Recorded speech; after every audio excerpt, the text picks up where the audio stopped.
Aujourd'hui, départ à 9h15 en bus pour remonter sur Buenos afin de faire la fête du Nouvel An avec mes amies Perrine, Clémentine et Marie, rencontrées plus tôt.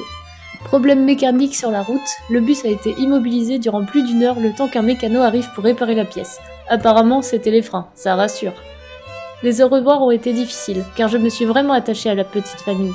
En plus, je n'ai pas pu dire au revoir aux hommes car, partis quelques jours plus tôt chercher les ruches, au nord du pays, ils ont eu quelques difficultés et n'ont pas pu rentrer avant mon départ.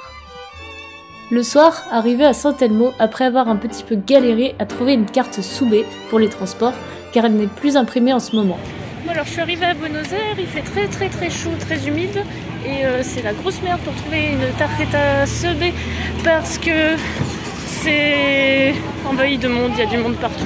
J'ai juste envie de sortir de là et apparemment il y a des petits points de vente dans des kiosques. Donc on va faire ça.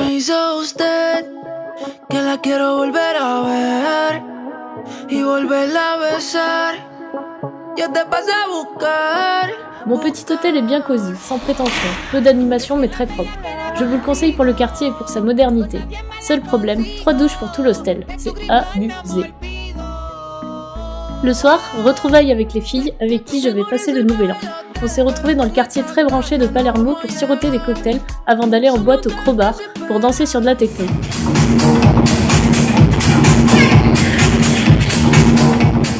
Entre nous, le son était pas vraiment ouf, mais bon, le lieu est vraiment cool.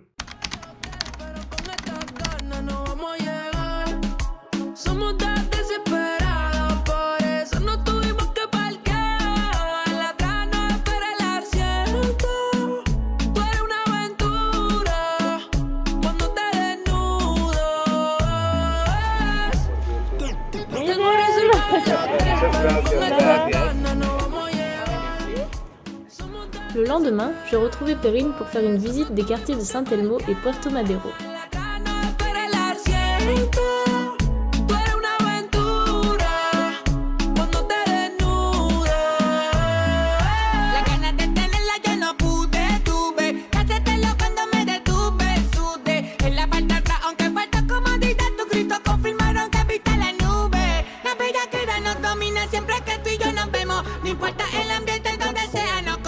No hay planificación porque a ti la situación te descontrola en forma de evitar la situación donde siempre terminamos sin ropa. No te conformes con un beso en la boca.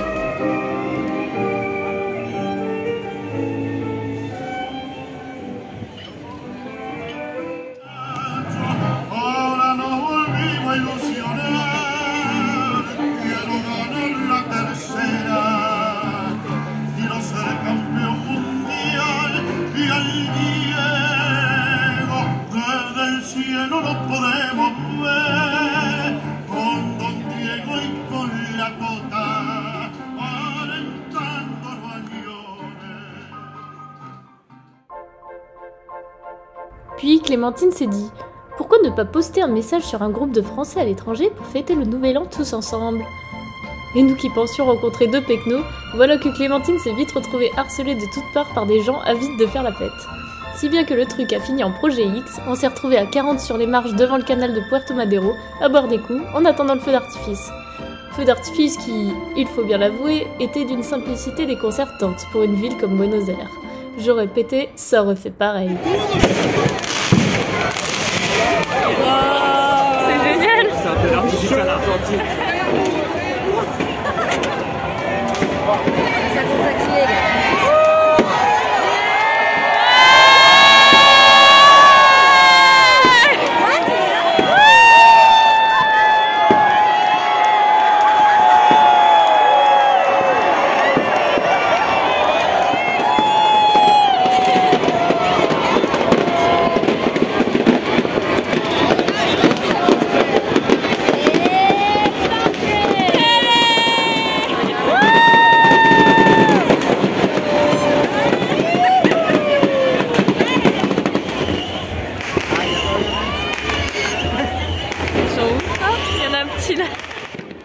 Le lendemain, pas le temps de niaiser. On est parti prendre le bateau pour traverser la frontière et aller à Colonia de Sacramento, en Uruguay.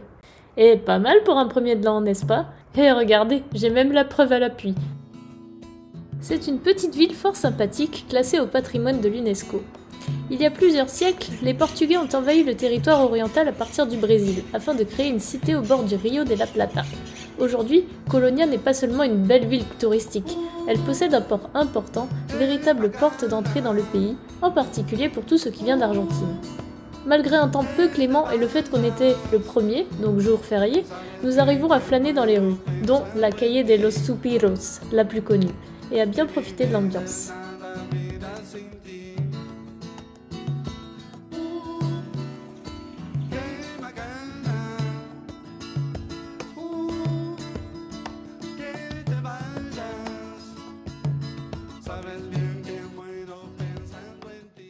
Le lendemain, donc le 2 janvier, j'enchaîne avec la visite de l'incroyable quartier de La Boca.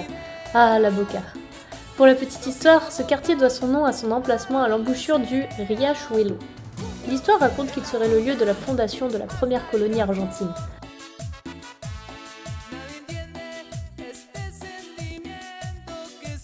Au milieu du 19e siècle, les ouvriers italiens se sont installés autour du port et ont décoré la façade de leurs maisons avec des restes de peinture pour bateaux. C'est ainsi que la tendance des maisons multicolores est née, ainsi que El Caminito, une rue aujourd'hui pittoresque, mais haute en couleurs.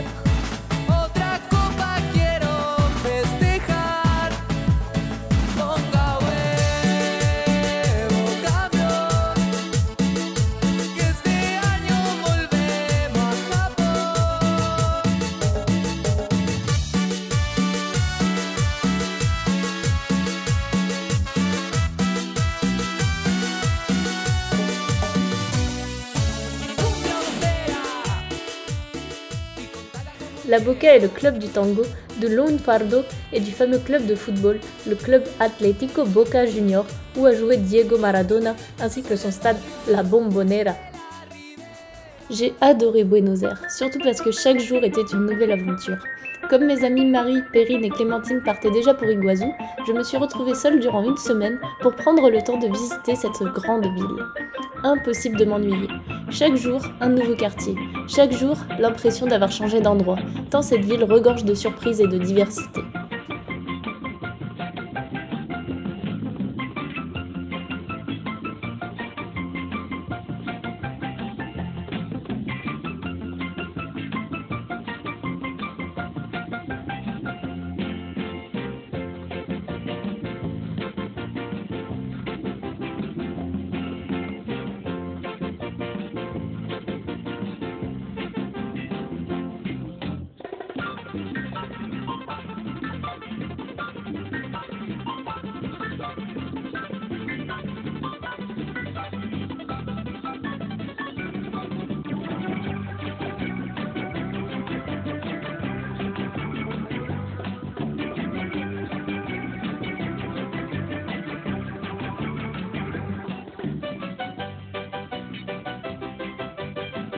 Musée d'art, parc magnifique, show de tango au Café Tortoni.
Et même show de percussion avec la Bomba del Tiempo, accompagnée de deux Françaises, Aurélie et Julie, rencontrées au Nouvel An.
vraiment adoré cette semaine, et presque, je me voyais vivre à Buenos. C'est une ville qui ne dort jamais.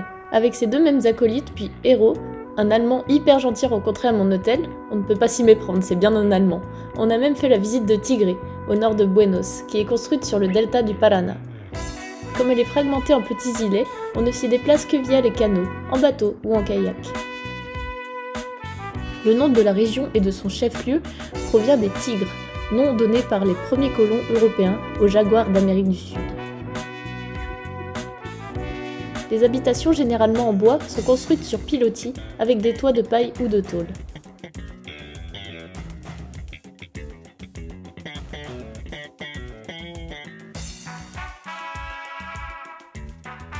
Après cette merveilleuse journée, c'était presque la fin de mon séjour pour moi. J'en ai encore profité pour déambuler dans les rues que je ne connaissais pas.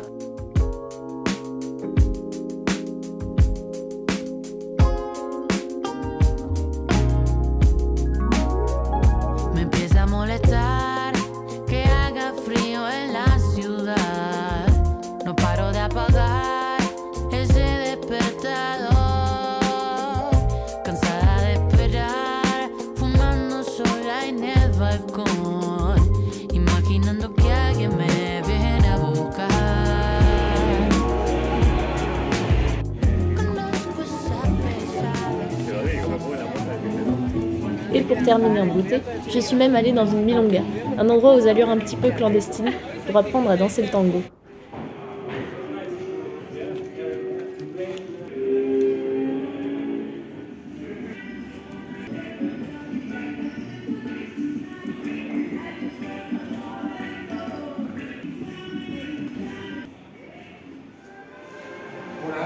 J'y ai encore rencontré des Français et on a passé un chouette moment à apprendre les premiers pas, puis ensuite à siroter des cocktails devant des shows de musiciens et de danseurs. Un moment magique encore une fois.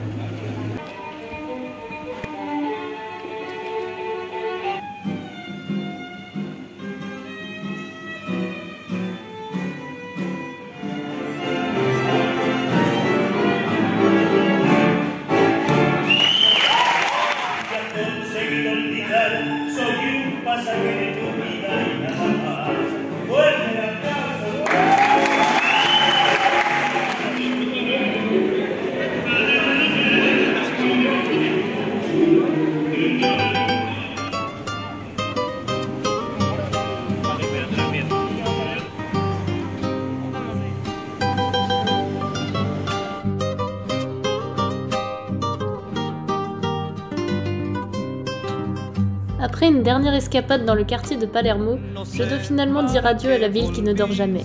Départ 17h depuis l'arrêt Retiro pour une vingtaine d'heures de trajet. Direction Salta. Même si je suis un peu triste de partir, j'ai hâte de découvrir cette nouvelle région qui semble très très prometteuse. Et surtout, je vais revoir mes copines.